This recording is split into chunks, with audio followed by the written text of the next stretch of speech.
Conectando emociones. Pongamos tus emociones al aire. La dinámica conocida internacionalmente como fenómeno bullying es una conducta agresiva, intencionada y perjudicial cuyos protagonistas son jóvenes escolares. Un rasgo específico es la relación entre alumno o grupo que trata tiránicamente a un compañero, hostigándolo, oprimiéndolo, atemorizándolo, hasta convertirlo en su víctima habitual. Para esto, los episodios no son esporádicamente, sino que son consecuentes, que van desde días, semanas, meses, incluso hasta años. Como ya tendrán una idea, el día de hoy hablaremos concretamente sobre el tema de bullying escolar en una programación más de Conectando Emociones a través de Facebook UPAP Rectoría y en redes sociales como Twitter @UPAP Oficial y YouTube UPAP TV. Así es, amigos, para esto retomaremos puntos importantes como psicólogos para llegar a tener una intervención en estos fenómenos. Los invito a reflexionar el siguiente video. Veámoslo.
Reflexión sobre el origen de las conductas agresivas y las derivadas de la victimización nos llevan a retomar diversas perspectivas que pueden situarse en diferentes polos, desde las teorías que tratan de justificar el carácter innato de la agresividad hasta las que tienen aspectos sociales o adquiridos, donde también tienen cita elementos biológicos de personalidad y aprendizaje. Con frecuencia, la conducta agresiva es considerada como una característica estable de la personalidad, identificada con la inteligencia. Así es, ya varios autores han encontrado variables asociándolas con cada patrón de conducta. Para esto, el agresor sufre un alto índice de agresividad, mientras que la víctima baja autoestima, introversidad. Actualmente estamos viviendo en una actualidad donde la violencia no nos percatamos de cómo nuestros hijos la están viendo, incluso por internet, videojuegos, y que más tarde se va a ver repercutir en su vida cotidiana. Una aproximación explicativa de la violencia entre iguales puede entenderse como un entremado de causas que favorecen su desarrollo, pero habría que plantearlo como un resultado del aprendizaje social medido por su temperamento. Así es, ya hasta aquí tenemos una idea sólida de qué es el bullying escolar y más que nada tener conciencia de esto. Para esto los invito a que vean la siguiente cápsula. Esto es Conectando Emociones. Pongamos tus emociones al aire. Bullying es una palabra inglesa, también conocida como acoso escolar o hostigamiento escolar. El bullying está compuesto por la voz bully, que quiere decir matón o peleón, más la terminación inque, que indica la acción o el resultado de una acción. Este vocablo no está dispuesto en el diccionario de la Real Academia, pero puede ser definido como el maltrato o la conducta agresiva de un determinado individuo hacia otro, que constantemente se repite con el fin de producir daño premeditadamente. Este tipo de acoso se caracteriza por optar por un comportamiento cruel, brutal y muchas veces inhumano, con el principal objetivo de infligir daño a una determinada persona para asustarlo o someterlo. El bullying puede ser de tipo psicológico, verbal, social o físico. El psicológico es aquel donde atacan el autoestima de la persona e intentan producir sensación de temor en ella. El verbal está caracterizado por todo tipo de insultos, apodos y sobrenombres, burla, desprecios y atacan los defectos físicos, entre otros, de manera pública. El social busca apartar o exiliar al individuo del resto de los compañeros o grupo. Y finalmente, el bullying físico, que es el más común, el que agrede de manera física a la persona por medio de patadas, golpes, empujones, etc. Características del bullying. Suele incluir conductas de diversa naturaleza: burlas, amenazas, agresiones físicas, aislamiento sistemático, etc. Tienden a originar problemas que se repiten y prolongan durante cierto tiempo. Suelen estar provocados por un alumno, apoyado por un grupo, contra una víctima que se encuentra indefensa. Se mantiene debido a la ignorancia o pasividad de las personas que rodean a los agresores y a las víctimas sin intervenir directamente. La víctima desarrolla miedo y rechazo al contexto en el que sufre la violencia, pérdida de confianza en sí mismo y en los demás, y la disminución del rendimiento escolar. Disminuye la capacidad de comprensión moral y de empatía del agresor, mientras que se produce un refuerzo de un estilo violento de la interacción.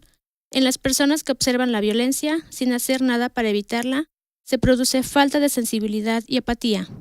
Se reduce la calidad de vida del entorno en el que se produce, dificultad para lograr objetivos y aumento de los problemas y las tensiones. Esto es Conectando Emociones. Pongamos tus emociones al aire. Ya estamos de vuelta en su programa Conectando Emociones, transmitiendo a través de Facebook UPAP Rectoría. No olviden seguirnos en nuestras redes sociales, @UPAPOficial en Twitter y UPAP TV en YouTube. Bien, en el bloque anterior ya mencionamos algunos aspectos e implicaciones que tiene el bullying escolar. Ahora es momento de centrarnos en implicaciones psicológicas ante este fenómeno. Bien, si la experiencia nos dice que las relaciones interpersonales entre escolares es un hecho y disponemos de todos los ingredientes para justificarlo, ¿no estamos tomando como una interacción simple y común? ¿Pero cómo debemos de reaccionar ante estas agresiones? Dime, Sarjay, ¿el psicólogo debe de intervenir en este tipo de fenómenos? Estoy más claro que sí. En este tiempo tiene que intervenir el psicólogo, más que nada en un tiempo determinado, cuando no pase algo perturbador. Y ¿sabes qué? Más que nada, hay que saber lo que la víctima siente, porque la víctima entra en un estado de ansiedad, depresión, ya no quiere ir a la escuela, se encierra en su propio mundo. Pero bien, hay que ver la parte del agresor, qué pasa en su casa, qué tiene, porque también el agresor, cuando él ataca a una de sus víctimas, quiere alimentar su ego, o sea, sentirse superior a los demás. Bien, pues como ya te comenté, ahora hay que checar los 4 fenómenos por los que tienen que pasar un psicólogo para poder intervenir. Vamos. En primer lugar, se debe de hacer la detección del fenómeno de bullying lo antes posible. Número 2. Para debatir el bullying, debemos presentar una postura antiagresión. 3. Programa. Consiste en conciencia del problema, mantenimiento, ver cómo se compromete cada uno de ellos, periodo de consultas y lo más importante, ver cómo cada uno interactúa. Y por último, 4. Nuestra intervención psicológica debe basarse en 4 niveles. El primero, institucional, donde se debe intervenir con todo el centro, individual, tanto al agresor como a la víctima. Igualmente, en conjunto, estos dos anteriormente mencionados, y un aspecto familiar en donde se involucran a los padres en todo este proceso. El silencio es el peor enemigo y la pasividad el segundo peor. Frente al bullying no hay tiempo que perder, hay que actuar. Bien, esto ha sido todo por hoy en su programación de Conectando Emociones. Esperemos les haya servido de mucho, ya que es un problema muy crítico que había que analizarlo cada día desde nuestra casa. Los invito a reflexionar más este tema, que se pongan a platicar con sus hijos. Si alguno de ellos sufre bullying, trátenlo, porque Bien. así podemos evitar muchas cosas. Bien, pues los esperamos en nuestra siguiente programación y esténse muy pendientes en nuestras redes sociales, UPAP Rectoría en Facebook, Twitter, @UPAP Oficial y en nuestro canal de YouTube, UPAP TV. Nos vemos. Esto es Conectando Emociones. Pongamos tus emociones al aire.